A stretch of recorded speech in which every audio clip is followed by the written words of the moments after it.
আসসালামু আলাইকুম। Hi guys, সবাই কেমন আছেন? আশা করি সবাই ভালো আছেন। আমিও ভালো আছি। শুভ সকাল সবাইকে। সবাই কেমন আছেন? নাস্তা করেছেন কিনা জানি না। তো আজকে আমার এক আপন নিজের আন্টি আ তার একটা বাসা হচ্ছে অনেকদিন যাবৎ হচ্ছে সে এখানে হচ্ছে বাড়ি করতেছিল। তো বাড়িটা কমপ্লিট হয়ে যাবে এই মাসের ভেতরেই।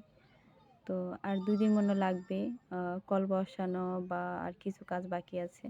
তো তার জন্য মিস্ত্রি হচ্ছে আনা হয়েছিল। সে কাজ চলতেছিল। তো আমি ভাবলাম দেখলাম আজকে আমার ভাবিরা, আমার আন্টি সবাই অনেক কাজ করতেছিল সকাল থেকে এত পরিশ্রম।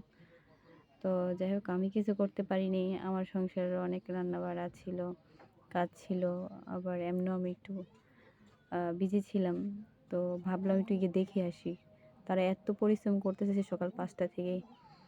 মানে একটা জিনিস আমরা সহজে গিয়ে বসবাস করি। কিন্তু জিনিসটা গড়তে যে কতটা কঠিন বা যন্ত্রণা সেটা হচ্ছে একমাত্র উপরে যারা গার্ডিয়ান, মা-বাবা বা হচ্ছে বড়রাই বোঝে। ছোটরা বুঝতে পারে না। আমরা তো গিয়ে খালি বসবাস করি।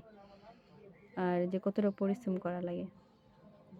হোক না সে যেরকমই বাড়ি, হোক সেটা টিনের ঘর, বিল্ডিং সেটা তো যার কাছে প্রাসাদের মতন। তো আ এরকমই আমাদের সবার কাছে মনে হচ্ছে এটা একটা রাজপ্রাসাদ। মনে থেকে একটা শান্তি আসতেছে। তারা এই মাসে এখানে চলে আসবে। তো সবাই দোয়া করবেন তাদের জন্য। তারা যাতে এই বাড়িতে এসে ভালোভাবে এবং আরো তাদের দাম্পত্য জীবন ভালোভাবে কাটাতে পারে। তাদের অনেক শখের বাড়ি এটা। তো যাই হোক না মিস্ত্রির জন্য ১ মগ চা বানিয়ে নেওয়া হয়েছিল। তো এত চা বানানো হয়েছিল, চা অনেক বেশি হয়েছিল। আমিও স্বাদে খেয়ে ফেললাম। অনেকজনে খায়নি।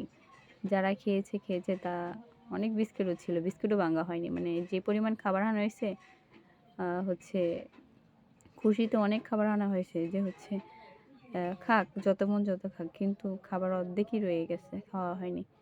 সবাইকে দেওয়া হয়েছে, আর কেউ খাবে না। আমরা যতটুকু পারছি এত কি আর খাওয়া যায়?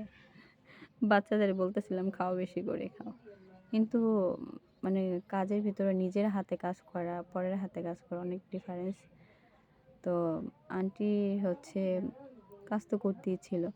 তো এর আশেপাশে দেখেন জায়গাগুলাতে যারা আশেপাশে প্রতিবেশী আছে তারা হচ্ছে কি সুন্দর ডাঁটা সবজি নিজের জমিতে চাষ করতেছে খাওয়ার জন্য। পরিবেশটা কি সুন্দর যেখানে বাড়ি করা হয়েছে আশেপাশে।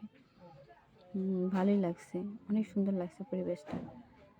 তো এখানে হাতে সবাই কাজ করতেছিল যদি তাড়াতাড়ি হয়ে যায়। এই মাসে তার বেশি দিন নেই। তো এখানে চলে আসবে। তো অনেক কাজ শেষ হয়ে গেছে প্রায়। কলও বসানো হলো আর্সেনিক মুক্ত কল। ভালোই লাগলো আজকে দিনটা আমার। যে হচ্ছে একটা শখের বাড়িতে আ কিছু মানুষ উঠবে, তারা সংসার করবে। ভালো লাগে এগুলা দেখতে। তো এখানে অনেক কলসি আনা হয়েছিল। কল বসাতে অনেক মানে অনেক আয়োজন করা হয়েছিল।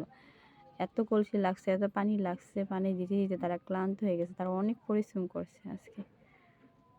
তো সেগুলোই আমি দেখলাম দাঁড়ায় একটু ভিডিও করলাম ভাবলাম আপনাদের সাথে শেয়ার করি যে একটা বাড়ি করতে কত কষ্ট লাগে আমরা কাছেতে না দেখলে বুঝি না। আমাদের মাথার উপরে যারা গার্জিয়ান আছে তারা তো হচ্ছে অতি সহজে করে হচ্ছে বসবাস করি আমরা, তাই না? তো হচ্ছে যারা করে তারা বোঝে যে কত